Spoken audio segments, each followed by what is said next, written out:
آج ایک دفعہ پھر ہم یہ عید اپنے لیڈر اپنے قائد جناب عمران خان صاحب کے بغیر گزاریں گے، جو ہمارے لیے انتہائی افسوسناک بھی ہے، اور ہم اس پر غمزدہ بھی ہیں، کیونکہ پاکستان میں واحد عمران خان صاحب ایک ایسی شخصیت ہے جس کو پورا پاکستان چاہتا ہے۔ وہ کروڑوں دلوں کی دھڑکن ہے، اور آج وہ ناحق قید میں ہیں، ان کی اہلیہ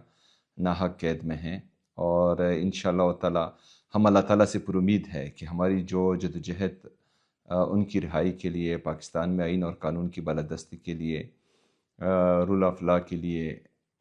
حقیقی جمہوریت کے لیے، آزاد عدلیہ کی بحالی کے لیے، آزاد صحافت کے لیے جو جاری ہے، انشاءاللہ تعالی یہ مزید اب زور پکڑے گی، اور اس کو انشاءاللہ تعالی ہم مزید مؤثر بنائیں گے۔ اس کے ساتھ ساتھ اس عید پہ، عید کے تیسرے دن یعنی 23 مارچ کو یوم پاکستان کے دن، ہم عمران خان صاحب کے ویژن کے مطابق خیبر پختونخوا میں شجرکاری مہم شروع کریں گے،